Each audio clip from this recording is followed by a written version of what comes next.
কথা বলার মতন ফোন করা যার ভালো লাগে না আস্তে করে চলে যাবে। কথা বলছেন কেন? আবার কথা বলে দিকে তাকান, কোন দিকে তাকিয়েছেন আপনি? একটা কথা বলবেন না, ভালো না লাগে আস্তে করে চলে যাবে। আর প্রসাদ পায়খানা বাদ দিয়ে কেউ যেতেও পারবেন, যাবেন না? আপনি এসেছেন কেন?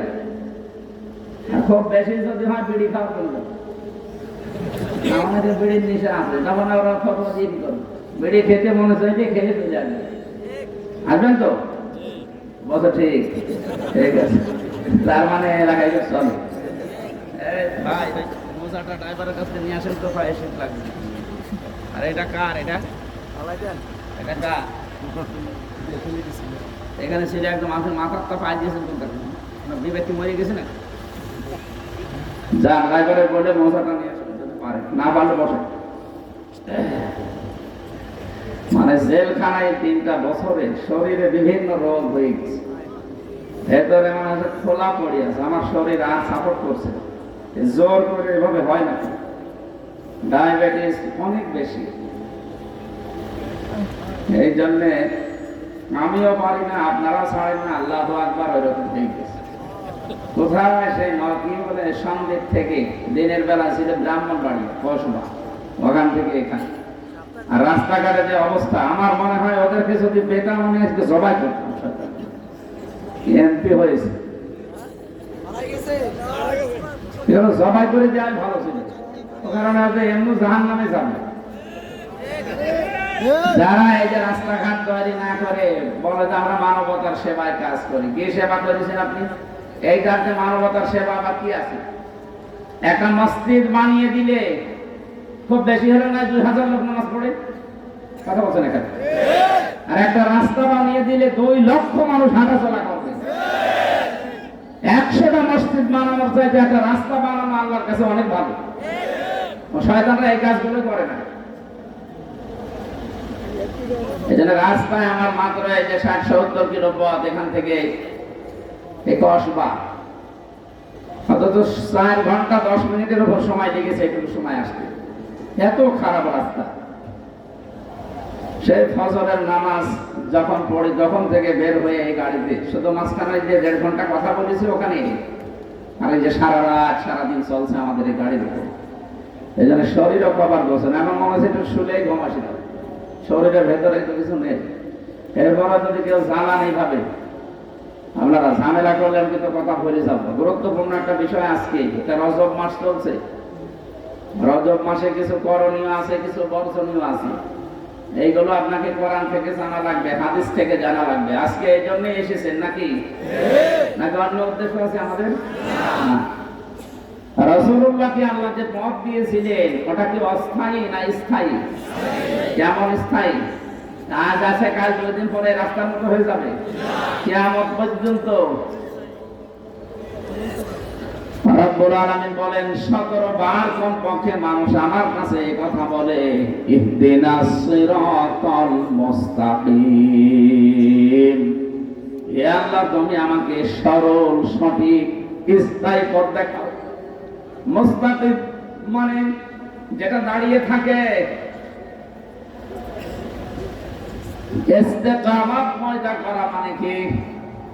কোরআনে কারিমে অন্যান্য আয়াতগুলোতে আমরা দেখেছি, বিশেষ করে সূরা আহকাফের 14 নম্বর আয়াত, ওদিকে সূরা হামিম সাজদার 30 নম্বর আয়াত। এখানে দেখবেন ইন্নাল্লাযীনা ক্বালু রাব্বুনাল্লাহু সুম্মা ইসতাকামু।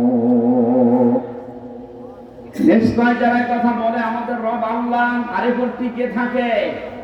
এখানে আল্লাহ কম দিতে পারতেন, ইস্তেকামাত শব্দটা দিয়েছেন এই কারণে। কম মানে এমনি দাঁড়িয়ে থাকা, আর ইস্তেকামাত মানে দৃঢ়ভাবে দাঁড়িয়ে থাকা। আর এগুলো তৈরি হয় ওই সময় যখন মানুষ ঈমানের উপরে পরীক্ষা দেয়।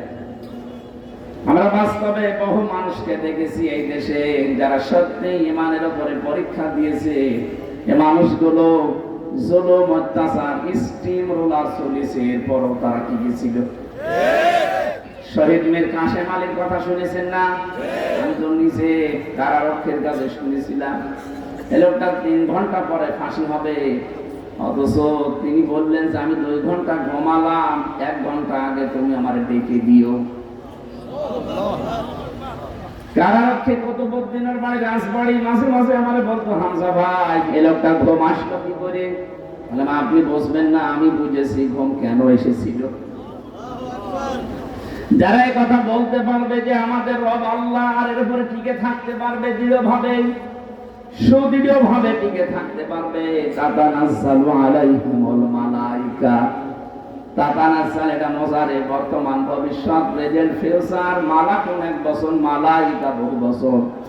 আল্লাহ বলেন এদের জন্য আমি বিপদে আপদে পড়লে ফেরেশতা পাঠাচ্ছি, পাঠাবো। 1টা 2টা না, হাজার হাজার ফেরেশতা তাদের কাছে আসবে। হয়তো ফেরেশতা নিজের সূরাতে আসবে, অথবা অন্য কোন সূরত নিয়ে আসবে। আল্লাহ তাখাফু ওয়া লা তাহজানু, তারা কানের কাছে এসে বলবে ভয় পাবেন না, কোনো চিন্তা নেই। আপনি ফাঁসির দড়ি দেখতে পাচ্ছেন, তাতে কি হয়েছে?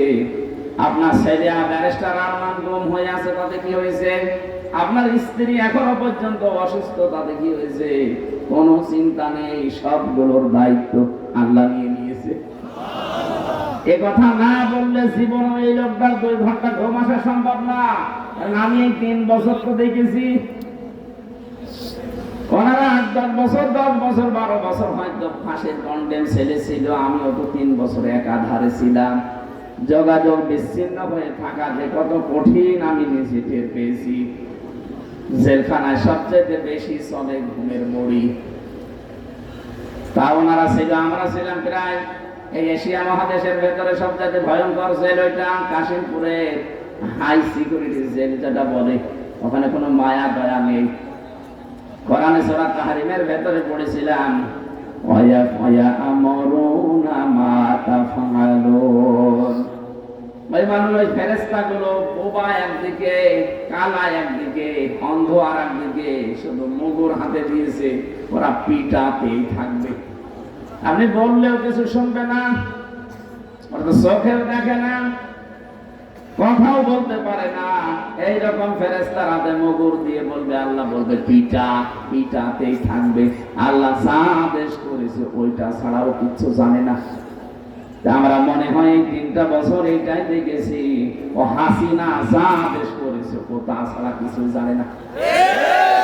মনুষ্যত্ব মরে গিয়েছিল না। একটা মানুষকে 3.5 হাত এদিকে, এদিকে 1.5 হাত, এতটুকু জায়গায় 24 ঘন্টা তালাবদ্ধ করে রাখে। তো ওর বিবেক নেই? ওই জেলারের, ওই সোপারের, ওই আইজির, ওই পিছন আইজি যে ছিল ডিআইজি, ওর বিবেক ছিল না? ছিল, কিন্তু বিবেক মরে গেছে। আমার মনে হয় ফেরেশতার মতো, ওরে যা বলে দিয়েছে ও তাই করবে। আমি আলেম হই আর আমি সালেম হই, ওর কাছে কিছুই না। আমার নামের আগে যে একটা মাওলানা লেখা আছে, ওর কাছে কিছুই না। রাতের বেলা এসে 5-7 জন দেখতাম পাশের রুমে যারা আছে, ওঠে এ কথা বলে, কি করবো এখন? কি করবো মানে চলে যাওয়া লাগবে, মনে হচ্ছে ছেড়ে দেবে আমারে।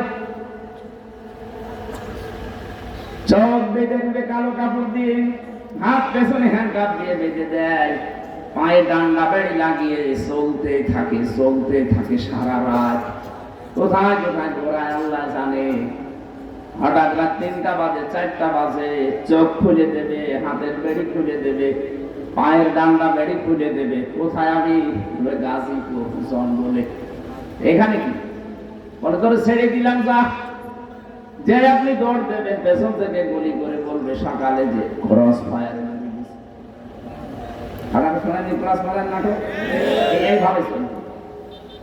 আমি তো নিজে মাটির নিচে থেকে দেখেছি, এরা রাতের বেলায় এসে এভাবে নিয়ে চলে দেবে হঠাৎ কোথাও। এই ছিল মানুষের জীবন। ওই লোকটা পড়ে আছে আজ 2 বছর, 5 বছর, 7 বছর। আমি শুনেছিলাম যারা আমার সাথে ছিল, ওরা বলেছে 14 বছরের মানুষ আমরা পেয়েছি। কেউ জানে না দুনিয়ায় যে লোকটা বেঁচে আছে। এত বড় বড় নখ হয়েছে তো মানুষের। চুল দাড়ি গপ দেখলে আপনি ভয় পেয়ে যাবেন প্রথমে, ওরে বাবা কি মানুষ না জঙ্গল থেকে বেরিয়ে আসতেছে। এরা দেওয়ালের সাথে আঙ্গুলের এই নখ দিয়ে খুশিয়ে খুশিয়ে ভাঙা ভাঙা অক্ষরে লিখে রাখতো, ভাই যদি বাইরে যেতে পারেন তবে একটু জানাবেন যে আমি বেঁচে আছি। কারণ বাইরে মানুষ জানেই না যে ও বেঁচে আছে। এমন কিছু মানুষকে জিজ্ঞাসা করতাম যে আপনার নাম কি, বলে কি, তার মানে নিজের নামও জানে না। তার মানে ওই নাম ধরে তো তাকে বছরের পর বছর ডাকা হয় না, আবার নামও ভুলে গেছে।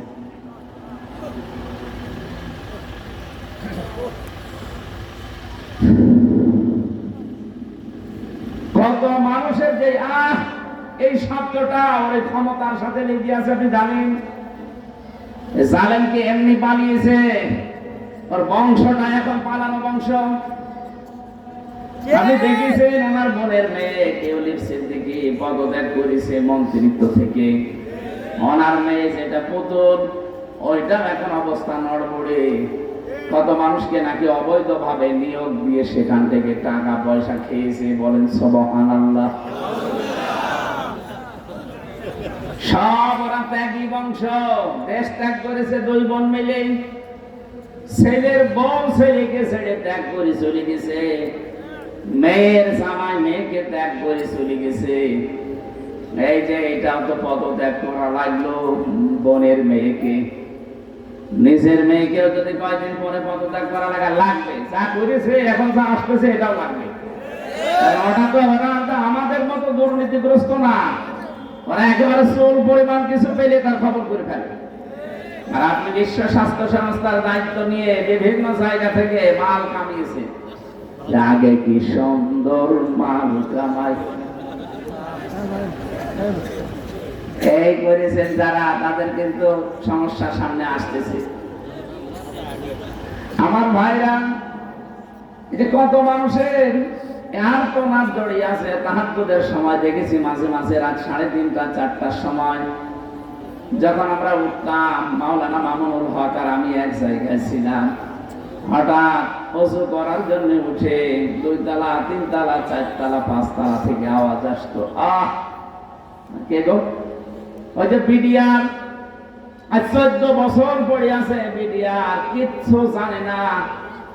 ও মাঝে মাঝে এসে বলতো, হামজা ভাই না তো আর 1 মাস পরে আমি রিটায়ার হয়েছে তা, অথচ এই জালেমরা একটা দুর্বিসন্ধি করে আমাদের এই প্রশাসনের বিভাগটা নষ্ট করি। আমি আর 14 বছর পড়ে আছি বিনা কারণে। এ বয়সে আমার স্ত্রীর কাছে, আমার ছেলে মেয়ের কাছে, নাতির কাছে থাকার কথা, অথচ আজ মুরব্বী মানুষ, পঞ্চগড়ে বাড়ি লোকটার 14 বছর পড়ে আছে। মাঝে মাঝে রাতের বেলা দেখতাম এভাবে শব্দ দিত। আমার মনে হয় ওর এই আর তো না, এর এই দীর্ঘশ্বাস আর সে চলে গেছে। নবীজি জানিয়েছেন, ইত্তাকি দাওয়াতাল মাসলুম ফাইন্নাহা লাইসা বাইনাহু ওয়া বাইনাল্লাহি হিজাব, রাহু মুসলিম। তোমরা বেঁচে থাকো মাজলুমের বরদুয়া থেকে, কারণ মাজলুমের বরদুয়া আর আল্লাহর ভেতরে কোনো হিজাব থাকে না, পর্দা থাকে না। এরকম হাজার লক্ষ মানুষ যারা মাজলুম, তাদের বরদুয়া, তাদের দীর্ঘশ্বাস এদের এই ক্ষমতার সাথে লেগেছিল। এখন এই যে আমেরিকার অবস্থা দেখতে পাচ্ছেন না, কি দাবানল চলতেছে। গাজায় ওই মানুষগুলো সমর্থন দিয়ে, ইহুদিদের দিয়ে ছোট ছোট বাচ্চাদেরকে ঘরের ভেতরে রেখে তালা লাগিয়ে আগুন লাগিয়ে দিয়েছে। ওই বাচ্চারা, আমি ভিডিও দেখেছি, করে চিৎকার দিচ্ছে। কিছু কিছু মানুষ যারা বলছে, রব্বানা আখিরিনা মিন হাদিহিল ক্বরিয়াতিজ যালিমি আহলুহা। হে আল্লাহ, জালেম সম্প্রদায় থেকে, এই জনপদ থেকে তুমি আমাদেরকে বের করে নাও। ওয়াজআল লানা মিন লাদুনকা ওয়ালিয়্যা ওয়াজআল লানা মিন লাদুনকা নাসীরা। অথবা তোমার পক্ষ থেকে একটা সাহায্যকারী আমাদের জন্য পাঠাও। রব্বুল আলামিন যেন ছোট ছোট বাচ্চা নিষ্পাপ, যারা এখনো গোনা লেখা শুরু হয়নি, এই গাজার এই ছোট ছোট মুসলমান ছেলে মেয়েদের আর্তনাদ আরশে পৌঁছানোর কারণে এখন শাস্তি দিচ্ছে। যারা নীরব ছিল বিশ্বে, এই মডেল গুলো, আমেরিকা 70,000 মেশিন লাগিয়েছে আগুন নিভানোর। 70,000। আপনি চিন্তা করতে পারেন এই বাংলাদেশের মতো 60টা দেশ জোড়া দিলে যত বড় হয়, এক আমেরিকা একা এত বড় বিশাল দেশের যে লস অ্যাঞ্জেলস নাকি পড়ে যাচ্ছে না, আমি দেখেছি এই ভিডিওগুলো, এমনি কান্না ছবি আসছে। মানুষকে আল্লাহ যা দিচ্ছে এর জন্য হাজারো পশু পাখি পর্যন্ত কষ্ট পাচ্ছে। হরিণ পুড়িয়ে দেখলাম, পুড়িয়ে একেবারে পুরা ভক্তা হয়ে পড়ে আছে। ওদের একদিকে বরফ জমে যাচ্ছে ঠান্ডায়, আর একদিকে দাবানল জ্বলতেছে। 70,000 মেশিন দিয়ে শেষ পর্যন্ত আজকে জানিয়েছে যে আমাদের আয়ত্তের বাইরে, কারণ সেখানে পানি দেওয়া হয় ওই জায়গায় আগুন আরো বেশি জ্বলে। আরে ভাই, আপনি আল্লাহর সাথে পাল্লা দিয়ে পারবেন? এটাকে দুনিয়ার কেউ করাচ্ছেন? আল্লাহ নিজে করছেন। ইন্না বাদশা রাব্বিকা লাশাদীদ। আল্লাহ বলেন আমার ধরা বড় শক্ত ধরা। এমনিতে আমি কাউকে কিছু বলি না, যদি একবার ধরি ওরে আমি আর ছাড়ি না। আল্লাহ নিজে ধরেছেন। এখন আপনি 70,000 কেন 70 লাখও যদি পানি আগুন নিভানোর মেশিন দিয়ে চেষ্টা চালান, জীবনও নিভাতে পারবেন না। যত দেবেন আর তীব্রতা বাড়বে। কথা বলেন না কেন? এখন শুনলাম যে বিভিন্ন মসজিদের ইমামদেরকে, খতিবদেরকে ডাক দিয়ে বলছে আমাদের আয়ত্তের বাইরে, আমাদের আর কিছু করার নেই, আপনারা এবার আযান দেন। এবার আযান দে।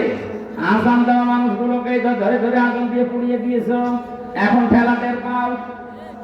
আল্লাহ বলেছে বাংলাদেশের জালেমদের উপরও এরকম একটা প্রতিশোধ নিচ্ছে। আলেমদের মাথায় দড়ি দিয়ে যখন নিয়ে যেত তখন বলতো দেখ কেমন লাগে, এখন যখন নিয়ে যায় আদালতে আমরাও বলছি দেখ কেমন লাগে। যদিও শয়তানদেরকে এখনো পর্যন্ত আরামে রেখেছে। সেদিন এই গম চোরটা দেখলাম, এই কামরুলটা, ওরে 2 তালার কথা বলে 4 তালায় তুলেছে। এই জন্য এত বড় ইকরামি করো আমার সাথে? আরে শয়তান! আলেমদের মাথায় দড়ি দিয়ে ছাগলের মতো টেনে নিয়েছে, তো তখন কিছু বলনি। আর এখন 2 তালার কথা বলে 4 তালায় নিয়ে যায় তোমার গরম, ওর মুখের উপরে দেওয়া দরকার 2 চাটি। শয়তানের শয়তান। এই দেশটাকে নষ্ট করার জন্য যারা ভূমিকা পালন করেছে তার ভেতরে এটা একটা শয়তান। শিক্ষা ব্যবস্থা ধ্বংস করার জন্য যারা কাম করেছে, আপনার এই পাশের জেলা চাঁদপুরের একজন আর চট্টগ্রামের একজন, একেবারে শেষ করে দিয়েছে এই 2 জন। এর আগে সিলেটের একজন ছিল, ওটা আমার একটা শয়তান। ওদের শয়তান না কোনটা, প্রত্যেকটাই শয়তান। শয়তান মনে হয় 15.5 বছরের ছুটি নিয়েছিল, বলেছিল যে আমি আর শয়তানি কোথায় করবো, আমার সাথে বড় বড় ভাই দেশে আছে, আমি বিয়ে চলে গেলাম অন্য দেশে। এ একটা যেন গল্প বলতো ছোটকালের সন্তান, যে শয়তান একবার খুঁজে পাওয়া যাচ্ছে না, কোথায় আছে কোথায় আছে। শেষ পর্যন্ত খোঁজ খবর নিয়ে দেখা গেল বাংলাদেশ নামে একটা দেশে বঙ্গবন্ধু শেখ মুজিবুর রহমানের পা হয়ে পড়ে আছে। তুমি এখানে বলে আমি শুধু আদম আর হাওয়াকে ধোঁকা দিতে গিয়ে আমার ঘাম ছড়িয়ে গেছে। আর এটা আমার বড় ওস্তাদ, এ ধোঁকা দিয়েছে 7.5 কোটি মানুষকে। আমি মাত্র 2 জনকে ধোঁকা দিতে গিয়েছি, বল আমার শেষ। এটা আমার বড় ওস্তাদ নাম, যে 7.5 কোটি মানুষ ধোঁকা দিয়ে বোকা বানিয়ে আজ বসে আছে। আমি যদি এখন কাউকে ওস্তাদ মানি, এইটাই আমার বড় ওস্তাদ।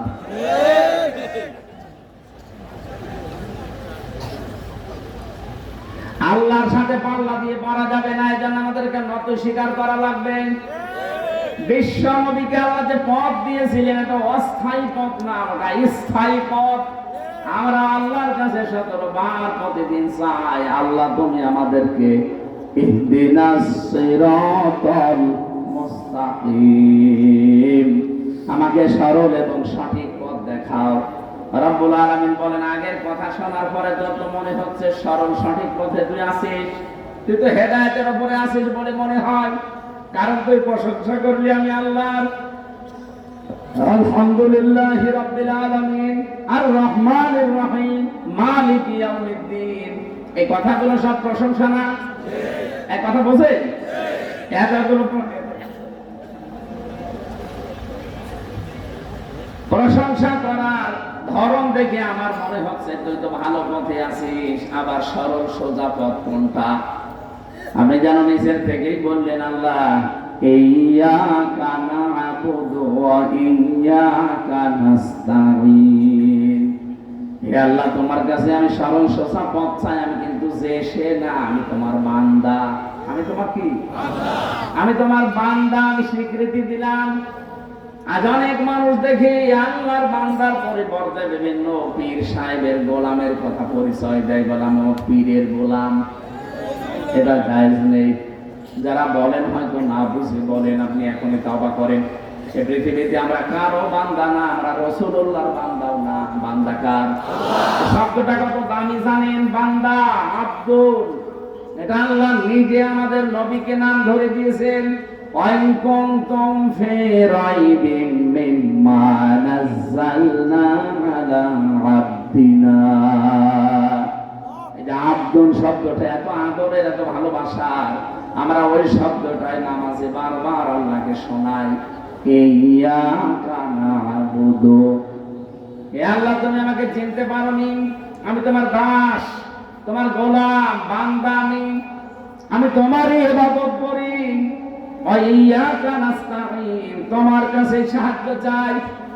স্বাভাবিক ভাবে যেন মনে হচ্ছে আল্লাহ আমার সামনে দাঁড়িয়ে জিজ্ঞাসা করছে, হামজা আমার বান্দার স্বীকৃতি দিলে, এতগুলো প্রশংসা করলে, আমি আল্লাহ কি দেব তোমারে বলো দেখি।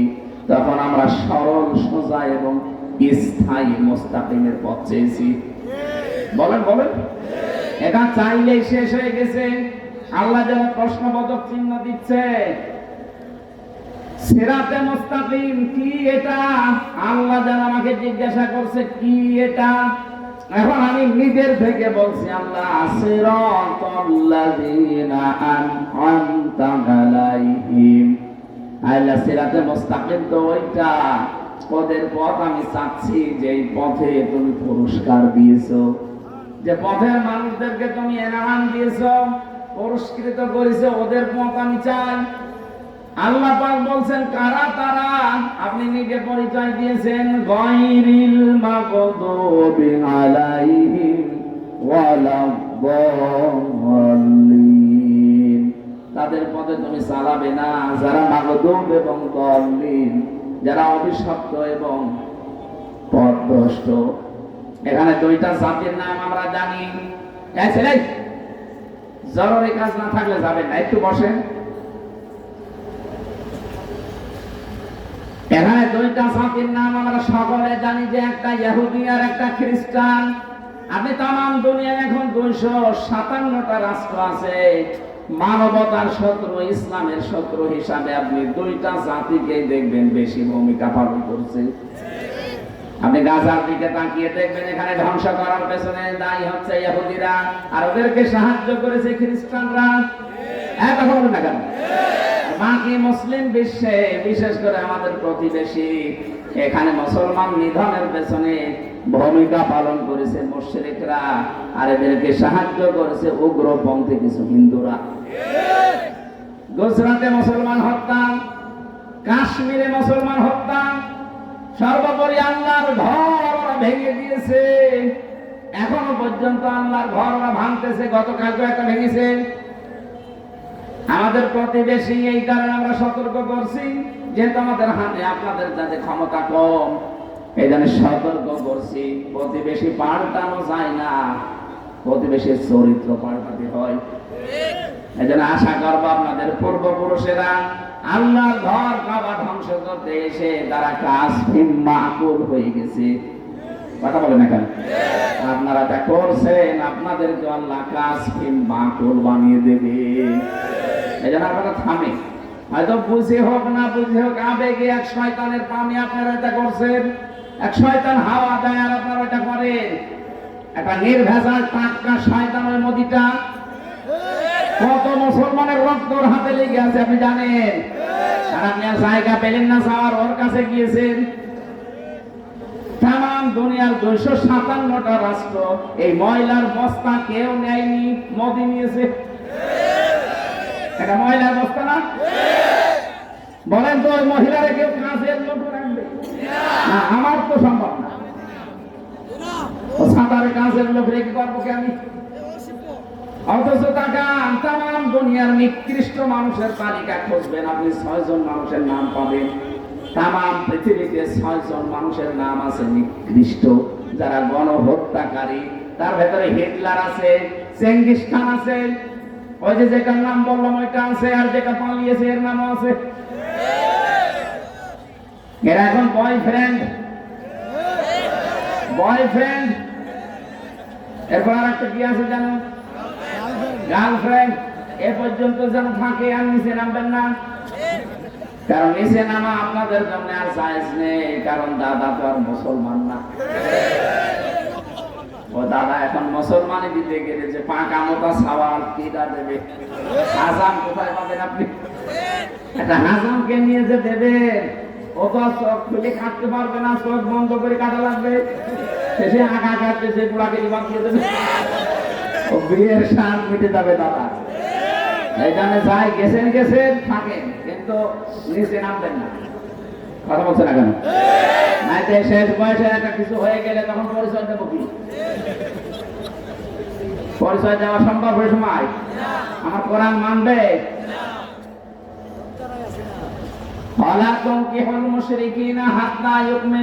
সূরা বাকারা 2 নম্বর পারা 14 নম্বর পৃষ্ঠা 4 নম্বর লাইনের 221 নম্বর আয়াতের মাঝের অংশে আছে, আল্লাহ বলেন কোন মুশরিক পুরুষ যদি ঈমান না আনে, কোন মুমিনা নারীর জন্য তার সাথে বিয়ে করা জায়েজ নেই।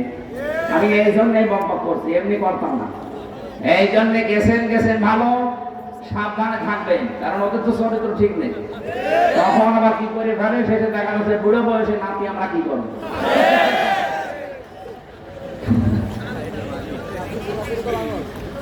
কুমিল্লাবাসী, একটা মহিলার ছেদের কারণে আপনারা কিন্তু বিভাগ পাননি, বিভাগ হয়েছে তো। একটা মানুষের দোষ দিতে যে মোশতাক, কি করেছে মোশতাক? আপনার যা করেছে ভালো করেছে, এরকম আরো বেশি করার দরকার। এই যন্ত্রণায় পড়া লাগতো না আমাদের, এই কথা বলেন না কেন? তাহলে মোশতাকের দোহাই দিয়ে এত বড় একটা জেলা, বাংলাদেশের 17 জেলার ভেতরে একটা জেলা কুমিল্লা, এটা বিভাগ হওয়ার মতো না? কি হতো আপনার দিনে? তাহলে এক জেলার উপরে হিংসা করে আপনাদের সারা কুমিল্লায় প্রায় 20-22 লক্ষ মানুষ বাস করে পুরা জেলা মিলে। হ্যাঁ, এতগুলো মানুষের এখন সব মনের ভেতরে দুঃখ না? এই দুঃখ থাকবে না, সামনে জেলা বিভাগ হবে ইনশাআল্লাহ। আমরা সবাই যাচ্ছি, সারা বাংলাদেশে আমি ধরি, বলে না এটা ঠিক হয়নি, এদের বিভাগ দেওয়া দরকার। আল্লাহ যেন অন্তত এটা আপনাদের দেখার তৌফিক দেন, জোরে বলেন আমিন। আমার ভাইরা, আমি যে কথা বলছিলাম, রব্বুল আলামিন এই 2টা জাতির নাম দিয়েছেন এই কারণে, একটা অভিশপ্ত আর একটা পথভ্রষ্ট। পৃথিবীতে কেন তারা অভিশপ্ত, কেন পথভ্রষ্ট?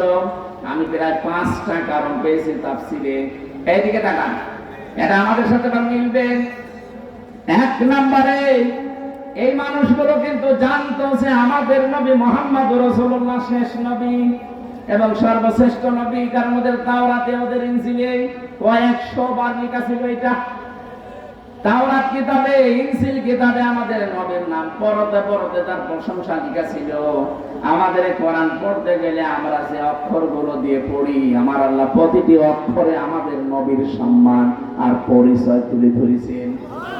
আপনি দেখবেন যারা আরবি পড়তে পারে বলবেন আলিফ দিয়ে, দেখবেন আহমদ, আলিফ দিয়ে আহমদ মানে প্রশংসিত।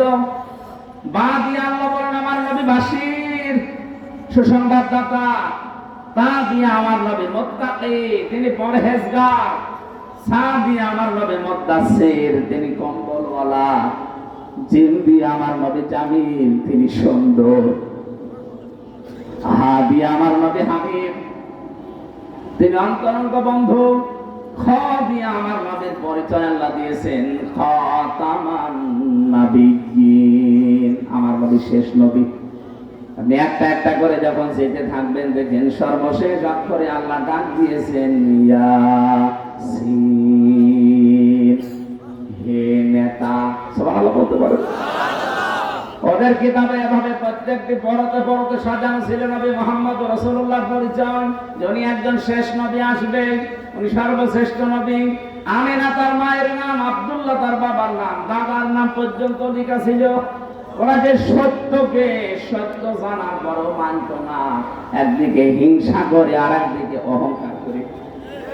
তাহলে এখান থেকে একটা মাসলা বের হয়, হিংসা করে আর অহংকার করে যারা সত্যকে সত্য জানার পরও মানে না, আমার আল্লাহ পাক বলেন তারা অভিশপ্ত, তারা পথভ্রষ্ট।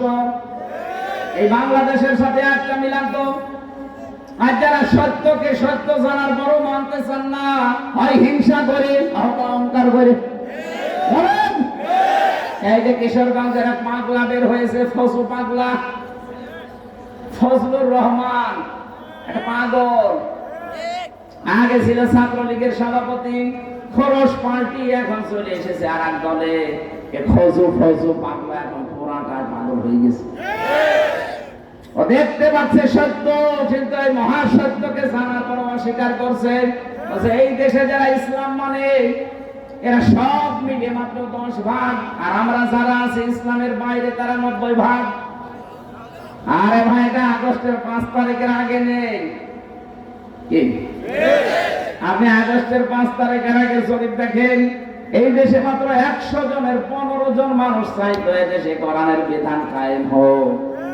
অথচ এই যে জানুয়ারি মাসের 1 তারিখ থেকে রিপোর্ট বের হচ্ছে, আন্তর্জাতিক খবর রাখেন, এদেশে এখন 100 জনের 58 জন মানুষ চাচ্ছে এদেশে কোরআনের বিধান কায়েম হোক।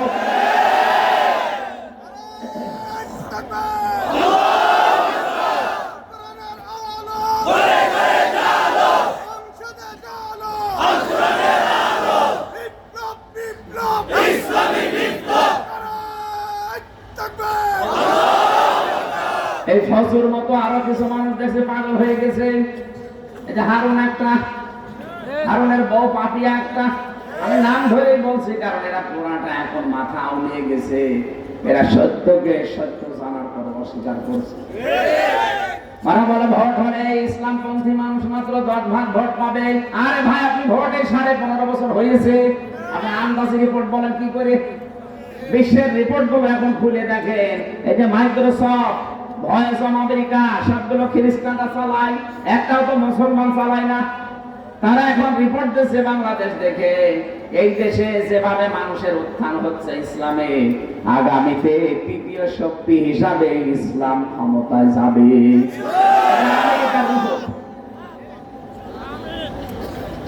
মাইক্রোসফটের রিপোর্ট দিয়েছে তামাম দুনিয়ায় 257টা রাষ্ট্রের ভেতরে মিথ্যা কথা বলার দিকে এগিয়ে আছে ভারত। আরে ভাই, আমরা তো বানাইনি, বানিয়েছে খ্রিস্টানরা। সবচেয়ে বেশি মিথ্যা খবর প্রচার করে ভারতে। আপনি দেখেছিলেন না ওদের সাংবাদিকের অবস্থা কি? হতার মলম, আমার মনে হয় মলম বিক্রেতা হতা নড়াচড়া করে না। যা আমরা নিয়ে নেব, আমরা চট্টগ্রাম। আরে দাদা, চট্টগ্রাম নিয়ে নেবেন মানে আপনি কি যৌতুক নেবেন? আর মেয়ে তো পালিয়ে গেছে, যৌতুক কিসের? মেয়ে তো বিয়েই আমরা মানি না।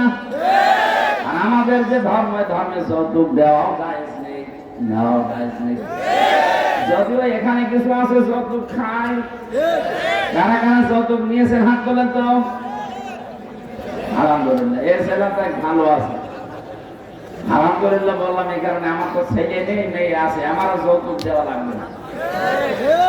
এই ছেলে এতদূর বিয়ে দেওয়া যাবে না। কোথায় কুষ্টিয়া, কোথায় কুমিল্লা, এতদূর মেয়ে বিয়ে দিয়ে থাকা যায়? আসতেই লাগে আমার একদিন। কুমিল্লাবাসী বাংলাদেশের 64 জেলার ভেতরে, এখানে যেহেতু আলেমদের বাস বেশি এই জেলায়, সারা বাংলাদেশের জরিপটা সবচেয়ে বেশি আলেম বাস করে কুমিল্লা, নোয়াখালী এগুলোতে। এ কারণে এমনিতেই মানুষ হিসাবে ইমান যেহেতু সিটি ফোটা আছে, এই কারণে আপনাদের প্রতি মহব্বত একটু বেশি। অন্যান্য জেলার চাইতে একটু মহব্বত বেশি, বিশেষ করে গোপালগঞ্জের চাইতে। নাম শুনলে আমার কেমন কেমন জানি লাগে। বহু দাওয়াত এসেছে, না আবু সাহেবের আমি যাবো না, দরকার কুষ্টিয়া আমি ঘুমাবো, তারপরও যাবো না।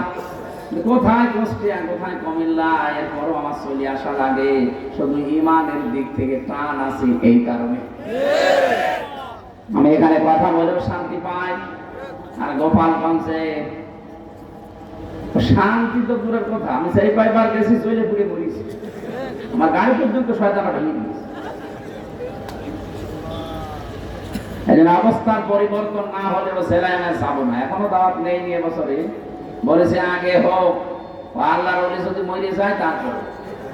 তাছাড়া আমি আমার মনে হয় কেমন কেমন লাগে, যদিও গোপালগঞ্জ বাংলাদেশের ভেতরে না বাইরে, ভেতরে। ওই সেলাই যেভাবে উন্নয়ন করেছেন আপনি, সারা বাংলাদেশে যদি ওইভাবে উন্নয়ন করতেন তাহলে এই দেশের কোনো মানুষ আপনাকে বলতো না। কারণ নিজের তার দিকে টানবেন মানে।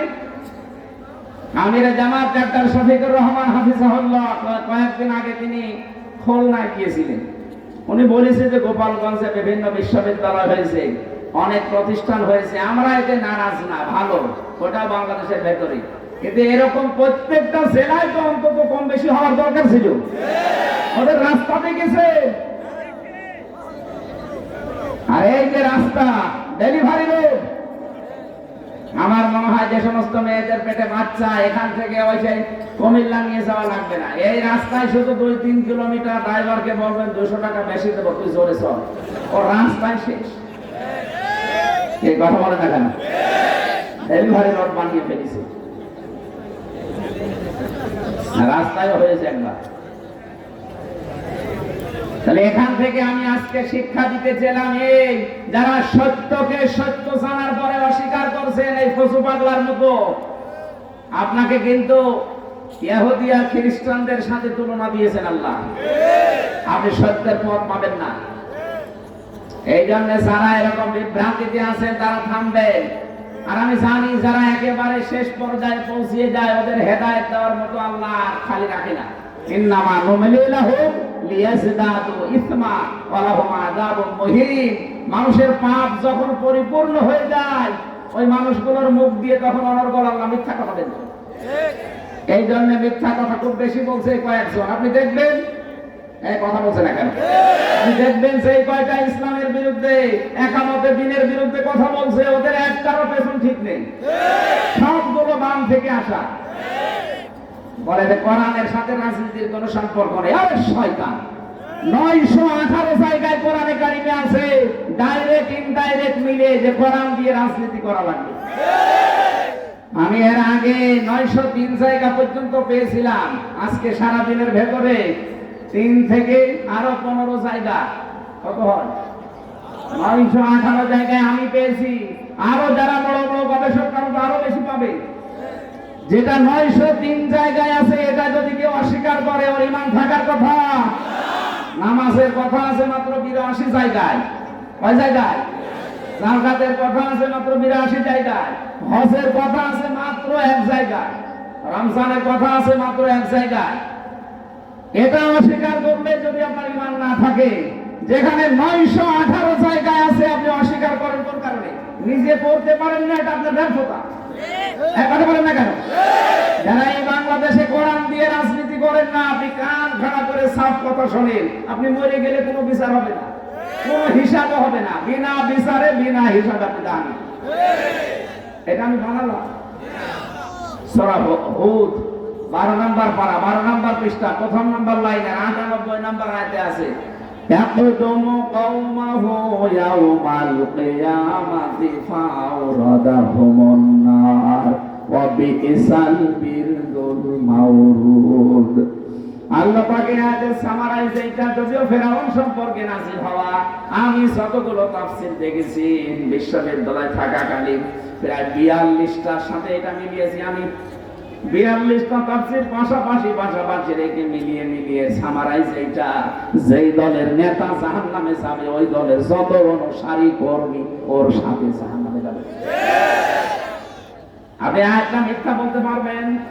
এবার বলেন তো আপনি কোথায় যাবেন? নিজের দিকে তাকান। আপনি এমন নেতার অনুসরণ করেন যার রাত 9টার পরে ঠিক মতো পা মাটিতে পড়ে না। এবার বলছেন না কেন? রিকশা ছাড়া বাড়ি আসতে পারে না, তার ধাক্কা দিয়ে বলে মিয়া ভাই সাইড দিয়ে কতক্ষণ দাঁড়াবো। এরকম মানুষ পাওয়া যায় না? এরকম মানুষের পেছনে আপনি থাকেন আর আপনি বলছেন না আমার নেতা ঠিক আছে, ও যদি জাহান্নামে যায় ওর পেছনে যারা আছে সব যাবে ওর সাথে জাহান্নামে। কোন সূরার নাম বললাম? বলেন বলেন। আপনি যত তাফসীর আছে বাংলাদেশে মিলান দেখবেন এইটা পাবেন। 12 নাম্বার পারা, 12 নাম্বার পৃষ্ঠা, প্রথম নাম্বার লাইনের 98 নাম্বার আয়াত। এত দলিল দিয়েও যদি কারো মন খারাপ হয়, আমার মনে হয় ওর বিবেকের উপরে কুকুরে পোশাক দিচ্ছে। বলছে ঠিক।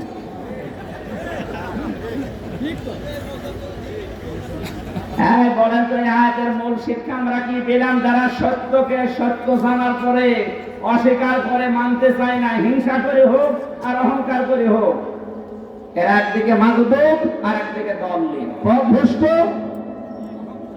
না, একদিকে পথভ্রষ্ট আর একদিকে লালনপ্রাপ্ত। সুতরাং এটা শুধু ইহুদি খ্রিস্টানদের জন্য না, মুসলমানদের ভেতরেও যারা জানেন যে এটা সত্য, বাংলাদেশে আজ হাজার হাজার দল করে মানুষ, এর ভেতরে সব দল তো আর সঠিক না।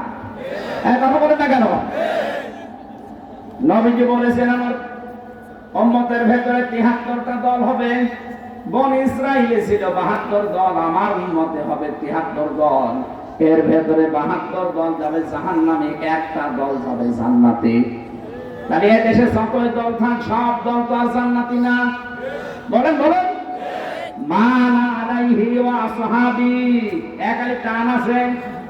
যারা আমি নবী এবং আমার সাহাবীদেরকে অনুসরণ করে চলবে তারা জান্নাতি।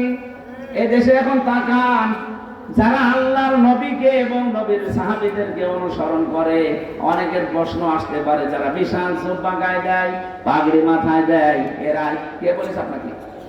বিশ্ব নবীর সাহাবীদের জীবনীগুলো খোলেন, এক একজন সমরবিদ ছিলেন, কেউ অর্থনীতিবিদ ছিলেন। আপনার ভেতরে অর্থনীতিবিদ আছে, সমরবিদ আছে, পরিকল্পনা দেওয়ার মতো মানুষ আছে, 10টা মানুষের কর্মসংস্থান তৈরি করবে এই লোকটার মতো এরকম মানুষ আছে। এই যে এই মানুষটার নাম হচ্ছে মনির হোসেন পাটোয়ারি। চেহারা দেখতে যাই হোক, হাজারো মানুষের কর্মসংস্থান তৈরি করে দিয়েছে। আর ভাই আপনি আল্লাহর ওলি করার জন্য সে চলে যাচ্ছেন চিটাগাঙে, বরিশালে, কে বলেছে আপনাকে? আল্লাহর ওলি তো এইটা যার দ্বারা মানুষের কর্মসংস্থান তৈরি হয়। একটা মানুষ চুরি থেকে, ডাকাতি থেকে, ছিনতাই করা থেকে, হাইজ্যাক করা থেকে বেঁচে নিজের জায়েজ কর্মজীবনে আছে, যার মাধ্যমে আছে, সেই লোকটার দাম কত আপনি জানেন? আমি মনির হোসেন পাটোয়ারি সাহেবকে ধন্যবাদ জানাচ্ছি, কারণ ওনার চাইতে টাকাওয়ালা মানুষে বাংলাদেশে কম নেই। কত মানুষের টাকা তারা ব্যাংকে রাখে, ছাতা পড়ে যায়, অথচ ওনার টাকাগুলো উনি কাজে লাগিয়েছে, হাজার হাজার মানুষের কর্মসংস্থান তৈরি করে দিয়েছে। এক একটা মানুষ কর্ম করে খেতে পারলে তার দ্বারা আরো 4-5 জন পরিবারের সদস্য চলে। এই পরিকল্পনা তৈরি করা লাগবে না, এই আইডিয়া নিয়ে আসা লাগবে না। মাথা ছোট হোক কিন্তু আইডিয়া তো আছে। আমরা আল্লাহর ওলি খুঁজেই পাই না। আমি সাত বাংলা কথা বলছি। আল্লাহর ওলি যে লোকটা গাছতলায় বসে আছে, যে বাসতলায় বসে আছে, দরবার খুলে বসে আছে, ওটা আল্লাহর শত্রু। কারণ যার কাজ নেই ওটা আল্লাহর শত্রু। আল কাসিবু হাবিবুল্লাহ, যারা কাজ করে খায় এরা আল্লাহর বন্ধু। সুবহানাল্লাহ বলতে পারেন না? উনি কাজ করে খায়, কাজ করিয়ে খায়, এই মানুষগুলোই আল্লাহর বন্ধু। যদি ফরজ যে বিধানগুলো আছে ওটা ঠিক রাখতে পারে, শুধু ফরজ নামাজ, ফরজ রোজা, ফরজ হজ, ফরজ যাকাত এগুলো ঠিক রেখে যদি মানুষের সাথে মুআমালাত মুআশারাত ঠিক থাকে, কসম করছি আল্লাহর ওলি ওইটাই। আল কাসিবু হাবিবুল্লাহ, যারা কাজ করে খায়, পরিশ্রম করে, এরা আল্লাহর বন্ধু। আল কাসিবু হাবিবুল্লাহ। তলাবু কাসবিল হালালি ফারিদাতুন বাদাল ফারিদা, নির্ধারিত ফরজ আদায় করার পর হালাল রুজির জন্য চেষ্টা করা, কষ্ট করা, ওটা আরেকটা ফরজ। এই ফরজটা বাংলাদেশে নেই, এই জন্য এত দুর্নীতি। এটা যদি আমরা ফরজ মনে করে পালন করতাম, 42,000 কোটি টাকা প্রতি বছরে বছরে পাচার হতো না।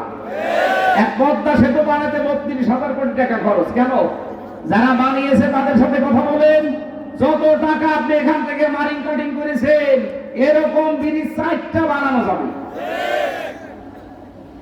ওই যে শুধু নামাজকে, রোজাকে, কোরআন পড়াকে ইবাদত মনে করে, আর কর্মজীবন যেটা হালাল রুজির জন্য চেষ্টা করা, এগুলো মনে করে দুনিয়ার কাজ।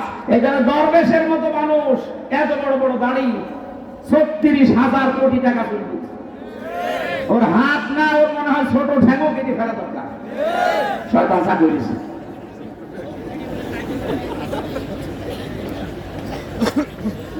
সত্যকে সত্য জানার পরে যারা গোপন করে রাখছেন বিভিন্ন স্বার্থের কারণে, উল্টা পাল্টা বলতেছেন, আপনি হেদায়েত থেকে বঞ্চিত হয়ে যাবেন। আপনার পাপ যখন পরিপূর্ণ হয়ে যাবে, আলাহুম আযাবুম মুহিন, আল্লাহ বলেন ওকে আমি অপমানজনক শাস্তি দেব। ও যে কালা মানিককে দিয়েছে, একটা হাইকোর্ট কি সুপ্রিম কোর্টের বিচারপতি, কি অবস্থা দেখেছে, কলার পাতা শুয়েছিল, গলায় গামছা দিয়ে জনগণ টেনে এনেছে। এ কথা বলছে না কেন? আয় গলায় গামছা দেয় কাদের? কাদের? সুপ্রিম কোর্টের বিচারপতিকে আল্লাহ চোর বানিয়েছে। এমনকি ওর বিসিও উড়ে গেছে। হ্যাঁ, ওর বিসি নেই। আমি আন্দাজে বলছি না, আমি যেখানে ছিলাম ওই ঘরে এখনো শয়তান আছে। সেদিন এক কারারক্ষীর সাথে আমার গাজীপুরে দেখা, বছর হুজুরের শয়তান আমার আন্ডারে আছে। আয় না, ওর বিসি নেই।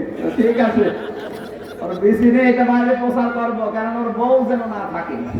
কারণ ওর বউ যে জানবে যে ওর বিসি নেই, থাকবে বউ চলে যাবে। এই জন্য আজ যারা বুঝে শুনে জেনে শুনে সত্যকে অস্বীকার করছেন, তাদের কপাল থেকে আল্লাহ হেদায়েত বঞ্চিত করে দেবে। তারা একদিকে অভিশপ্ত, আর একদিকে পথভ্রষ্ট। আল্লাহ যেন আমাদের বাঁচান, বলেন আমিন। আমি এই কথাই তুলেছিলাম যে এমন নবীকে আমরা অনুসরণ করছি যে নবীকে আল্লাহ স্থায়ী ভাবে সরল এবং সঠিক পথ দিয়েছেন। ওয়ায়ানসুরাকাল্লাহু নাসরান আজিজা, আল্লাহ পাক বলেন আমার নবীকে আমি শক্ত মজবুত সাহায্য করেছি। জোরে বলেন আল্লাহু আকবার। কি সাহায্য করেছিলাম? আমরা 14টা সাহায্য পেয়েছি। ওরা কোরআন শরীফ থেকে আমি এবার বাছাই করে বলছি। আপনারা কষ্ট পাচ্ছেন? শেষ করে দেবো এখনই? আর একটু সময় দেবেন না? জবান করে আমার যে তেলাওয়াত কি আয়াত 4 ভাগের 1 ভাগ আমি অতটুকু তাফসীর করব। পড়েন। আউযু বিল্লাহি মিনাশ শাইতানির রাজীম। বিসমিল্লাহির রহমানির রহিম। ওয়া ক্বাদা রাব্বুকা আল্লা তা'বুদু ইল্লা ইয়্যাহু ওয়া বিল ওয়ালিদাইনি ইহসানা। নবীজিকে যে নাসরান আজিজা দিয়েছে, প্রবল শক্তিশালী সাহায্য, এই সাহায্য 14 রকম আছে কোরআনে। তার ভেতরে প্রথম নাম্বার সাহায্য এটা। ওনাকে একটা দেশ আল্লাহ চালাতে দেবেন, কল্যাণময় রাষ্ট্র কিভাবে তৈরি করা লাগে। যেহেতু এটা রজব মাস, আজকে মনে হয় 14 তারিখ, এই রজব মাস কিভাবে আল্লাহর নবীকে আল্লাহ নিয়ে একটা কল্যাণময় রাষ্ট্র গঠন করতে হলে কি কি লাগে ওইটা ওনাকে শিখিয়েছিলেন। 27 বছর ধরে শিখিয়েছেন। কয় বছর? 27টা বছর ধরে আল্লাহ নিজের কাছে বসিয়ে বসিয়ে শিখিয়েছেন। আর আমরা আজকে কয়েক মিনিটে এই 27টা বছরের গুরুত্বপূর্ণ শিক্ষাগুলো জেনে ফেলবো। আমার বিশ্বাস যদি এই রাষ্ট্রে যারা দায়িত্বে আছেন, এই 14টা কর্মসূচি যদি বাংলাদেশে অ্যাপ্লাই হয়, এই দেশটাও ইনশাআল্লাহ দাঁড়িয়ে যাবে মদিনার মতো। নবী যেমন বলেছিলেন খায়রুল কুরুনি করনি, আমার যুগ শ্রেষ্ঠ যুগ, বাংলাদেশও শ্রেষ্ঠ দেশ হয়ে যাবে ইনশাআল্লাহ।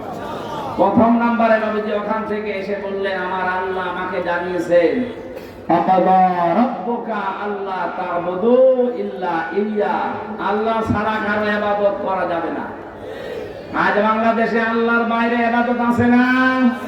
কত পীরের ইবাদত হচ্ছে। এই কথা বলেন না কেন? প্রশ্ন আসতে পারে কয় আমরা তো পীরের ইবাদত করি না। এই প্রশ্ন সাহাবীরা করেছিল। আল্লাহ রাব্বুল আলামিন সূরা তাওবার ভেতরে আছে, দেখবেন 31 নাম্বার আয়াত, ইত্তাখাযু আহবারহুম ওয়া রুহবানাহুম আরবাবাম মিন দুনিল্লাহ ওয়াল মাসীহ ইবনে মারইয়াম ওয়া মা উমিরু ইল্লা লিয়া'বুদু ইলাহান ওয়াহিদা লা ইলাহা ইল্লা হুয়া সুবহানাহু আম্মা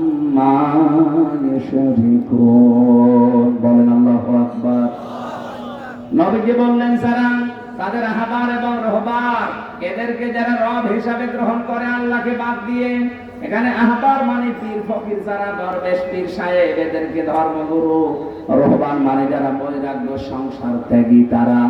সাহাবেরা বললেন হুজুর কই, এদেরকে তো আমরা রব হিসাবে মানি না। নবীজি বললেন ওরা যখন কোনো কিছুকে আদেশ করে ওটা কি তোমরা মেনে নাও না, যেটা নিষেধ করে ছেড়ে দাও না? বলে হ্যাঁ তা তো করি। নবীজি বললেন এইটাই তো রব মানা। বলে বাংলাদেশে কোরআনের কথা বলে আদেশ দেবেন মানবে না, বলে আমার বাবা বলেছে। এরকম ভক্ত আছে না দেশে, এরা তাদের পীরকে রব মানে, এইটাই কোরআনের কথা। এই জন্য আল্লাহর ইবাদতের বাইরে আর কারো ইবাদত করা যাবে না। তার মানে আল্লাহর আদেশের বাইরে কোনো আদেশ, আরো জোরে বলেন, আল্লাহর আদেশের বাইরে কোনো আদেশ চলবে না। ওই যে 918 জায়গায় আছে তার ভেতরে এই দুইটা আলা আলা হলে খলক ওয়াল আমর। আল্লাহ বলেন সৃষ্টিদার হুকুম চলবে তার। ইনিল হুকমু ইল্লা লিল্লাহ, যিনি বানিয়েছেন আইন চলবে তার। সুতরাং এই পৃথিবীতে কোরআনের সাথে রাজনীতির কোনো সম্পর্ক নেই। যারা বলেছেন হয়তো না জেনে বলেছেন অথবা অন্য কোনো উদ্দেশ্য আছে, আর আমরা সেই উদ্দেশ্যের কথা অলরেডি জেনে ফেলেছি। দাদা বাবুরা মাঝে মাঝে বিভিন্ন জিনিসকে পাঠায় আর প্রেসক্রিপশন দেয়, কিছু কিছু আশার বাণী শোনায়, উস্কানি দেয়, তখন এই মানুষগুলো পাগল হয়ে যায়। আমরা এই পাগলামিতে আর কোনোদিন পা দেব না। আমরা যদি পা দিতে চাই কোরআনে কারিমের পথে পা দেব। কথা বলেন ঠিক কিনা? আমার কথার অর্থ বোঝেন আপনি? কথা বলেন না কারো। সুতরাং কারো উস্কানিতে পা দেওয়া যাবে না।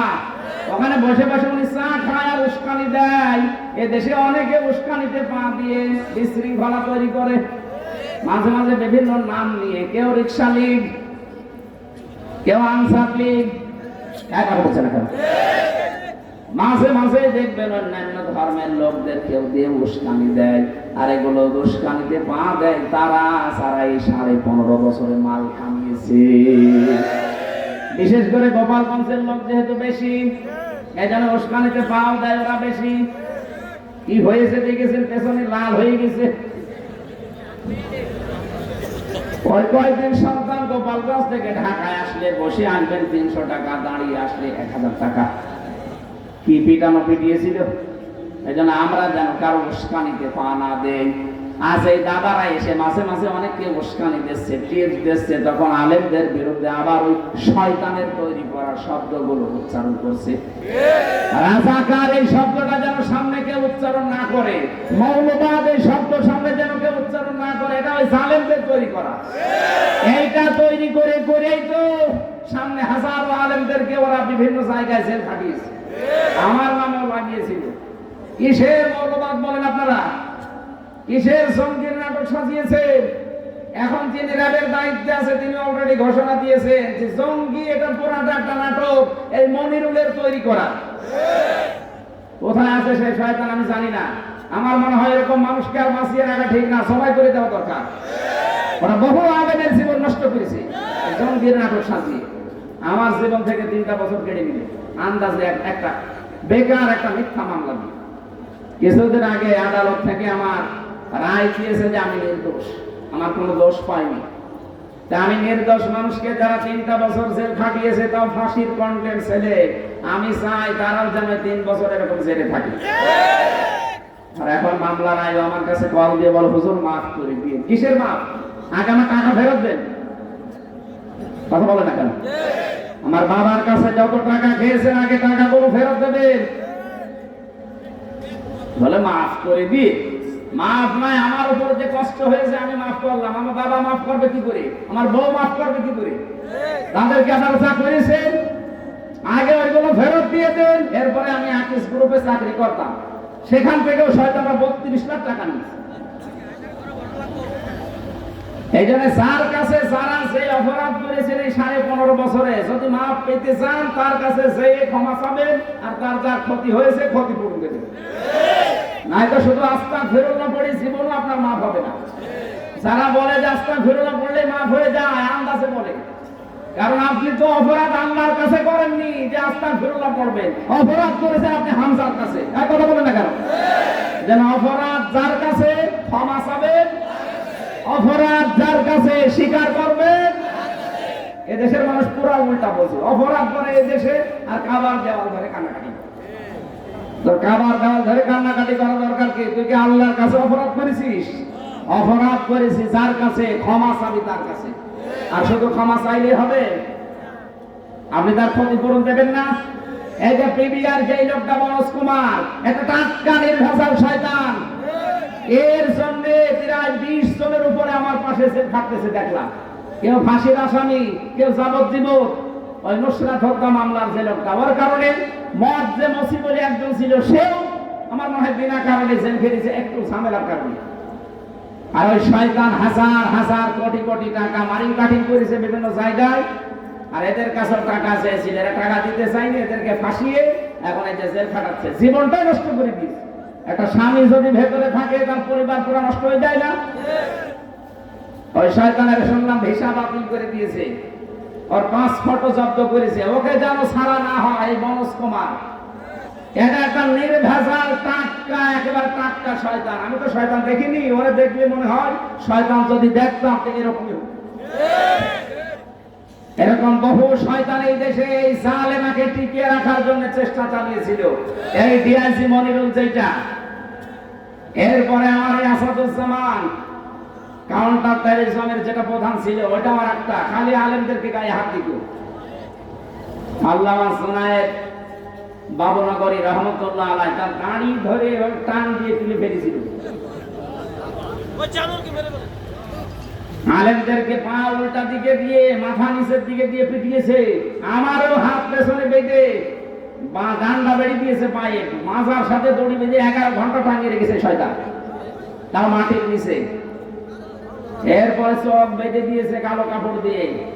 মাঝে মাঝে বলছে, যা বলতে বলি এগুলো যদি না বলেন তাহলে আপনার বউ তুলি দিয়ে আনবে। ওরা আমার সামনে ওই যে পি দিয়ে নখ তোলে, ওই মেশিন গুলো নিয়ে এসে দেখাবে যে এইগুলো দিয়ে আমরা হাতে পায়ের নখ তুলি। আমার মনে হয় এখন ওদের তোলা দরকার। কথা বলুন।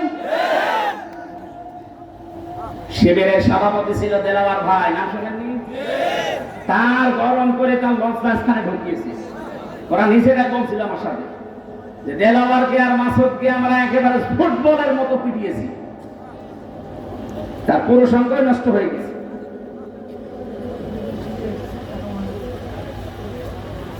কত মানুষকে যখন রিমান্ড থেকে আমার সামনে নিয়ে আসতো, চিহ্ন দেখলে তার চিৎকার।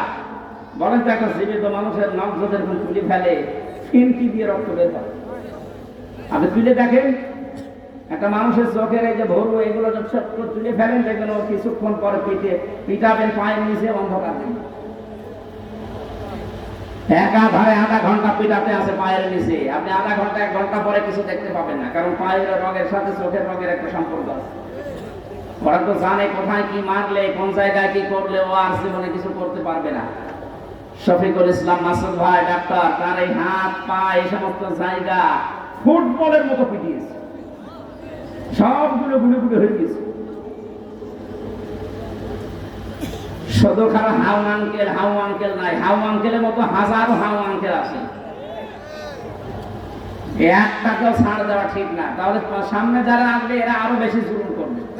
এদেরকে দৃষ্টান্ত হিসাবে এমন শাস্তি দেওয়া লাগবে, আগামীতে যারা আসবে ক্ষমতায় তারা যেন অন্তত ভয় কাঁপে না, দরকার নেই। আর যদি এখন আপনি এদেরকে বাবা শাহজালাল ঠিক আছে মাফ করে দিলাম যান, আগামীতে যারা আসবে ওরা মনে করবে কিছুই তো হয় না, দেখি আবার শুরু করে। এই জন্য অনেকে কিন্তু বলা অলরেডি আরম্ভ করেছে যে 15.5 বছরেতে কোরআনের অনুষ্ঠান করতে অনুমতি লাগতো, আমরা যদি যেতে পারি অনুমতি দেব। আরে ভাই, আপনি বলবেন ঠিক আছে, তুমি এখনই বলে ফেলবে, কয়েকদিন পরে বলতে পারবেন না, মানুষ তো সব জেনে ফেলবে। কথা বলছেন না? আপনি যেটা বলবেন আমরা জানি, যে কিছুদিন পরে বলবেন, ভোটটা হয়ে যাক আগে যদি বলে ফেলেন এদেশে 96% মুসলমান, এরা জাতে মাতাল হলো তাহলে ঠিক আছে। আপনি আলেমদের বিরুদ্ধে যাবেন, জীবনও এ দেশের মানুষ মেনে নেবে না। এই কথা বলে না কেন? সুতরাং এই দেশকে শান্তি, স্বস্তি, নিরাপত্তা দিতে যদি চান, এই 14 দফা কর্মসূচি মাস্ট বি এই দেশে এখন কায়েম করা লাগবে। নবীজিকে বললেন যে প্রথম নাম্বার কায়েম করবেন, কেউ যেন আমি আল্লাহ ছাড়া অন্য কারো ইবাদত না করে। এটা যখন একেবারে সব জায়গায় জারি হয়ে যাবে, অবিল ওয়ালিদাইনি ইহসানা, এই পৃথিবীতে আমি আল্লাহর পরে সবচেয়ে বেশি কষ্ট করে এই মানুষের জন্য তার মা বাবা। আমি বিজ্ঞানের তথ্য পড়েছি, একটা মানুষ পৃথিবীতে আসতে যে কষ্ট হয় মায়ের, 57 ইউনিট কষ্ট হয়। কত? অথচ 45 ইউনিট কষ্ট দিলে একটা মানুষ মরে যায়। আমরা যারা পুরুষ মানুষ আছি সর্বোচ্চ 45 ইউনিট কষ্ট পেলে আপনি মরে যাবেন। আর মা আমার মুখ দেখা দেখিয়ে 57 ইউনিট কষ্ট সহ্য করেছে। অথচ এই মাকে অনেকে আলাদা করে দিচ্ছে খাবারের ভয়ে। অনেকে তাদেরকে শুধু আলাদা করে না, বৃদ্ধাশ্রমে রেখে আসতেছে। বর খুশির জন্য, শাশুড়ির খুশির জন্য মা বাবাকে আলাদা করে দেয়, বাড়ি থেকে তাড়িয়ে দেয়। এমন মানুষ কুমিল্লায় নেই? এটা আলেমদের জেলা, এই কাজ করেন কোন কারণে? এটা রংপুর বিভাগের ওই যারা, তাদেরকে আমরা মফিজ বলে ডাকি, তারা করলে নাই হয়, তারা বোঝে না, শোষে না। আপনারা তো জ্ঞানী মানুষ। এ জেলা বাংলাদেশের জন্য একটা শিক্ষা। অনেক মানুষের জেলার দিকে তাকিয়ে থাকে। আর আপনারা যদি বৃদ্ধাশ্রম তৈরি করেন, কুমিল্লাতে বৃদ্ধাশ্রম তৈরি হচ্ছে, নাউজুবিল্লাহি মিন যালিক, বৃদ্ধাশ্রম তৈরি করা জায়েজ নেই। আমি সেদিন নীলফামারী জেলার কিশোরগঞ্জ থানায় গিয়েছিলাম একটা বৃদ্ধাশ্রম দেখার জন্য। যে দেখে এইদিকে 25 জন, এইদিকে 25 জন মা আর বাবা বসে আছে, চোখের ভেতরে তাদের পানি টলটল করছে। ওদের চেহারার দিকে বোঝা যাচ্ছে যে প্রত্যেকটা মা বাবার সন্তানের জন্য বরদোয়া দিচ্ছে। ওদেরও আমার মতো ছেলে মেয়ে নেই? এক কথা বলে না কেন? এখানে সাবধান, আল্লাহ নিজের পরে কিন্তু কোন পীরের নাম দেয়নি, আল্লাহ নিজের পরে শাশুড়ির নাম দেয়নি, আল্লাহ নিজের পরে কার নাম দিয়েছে? মা বাবা। এই দুইটাকে সামনে ঠিক রাখবে। হ্যাঁ, স্ত্রীর যে সম্মান, অবশ্যই তাকে সুসম্মান দেওয়া লাগবে। এখানে একটা একটা করে 14টা বিষয় লেখা আছে। আপনারা সূরা বনী ইসরাঈলের 23 থেকে 38 এই আয়াতগুলো তাফসীর আকারে পড়বেন, আমি আশা করছি। পারিবারিক জীবন নিয়ে আমার বই লেখা আছে জেলখানায় বসে বসে। কোথায় আছে সে গাড়ি? এই যে সাদা গাড়ি, এখান থেকে মেয়েদের জন্য নিয়ে যান। এটা পুরুষের জন্য একটা আছে, মেয়েদের জন্য একটা আছে। পারিবারিক জীবনের দাম্পত্য কলহ এবং তার সমাধান, এটা পড়াবেন, মেয়েদের জীবন সংশোধন হবে। আল্লাহুম্মা আমিন। লা ইলাহা ইল্লা আনতা সুবহানাক ইন্নী কুনতু মিনাজ জালিমিন।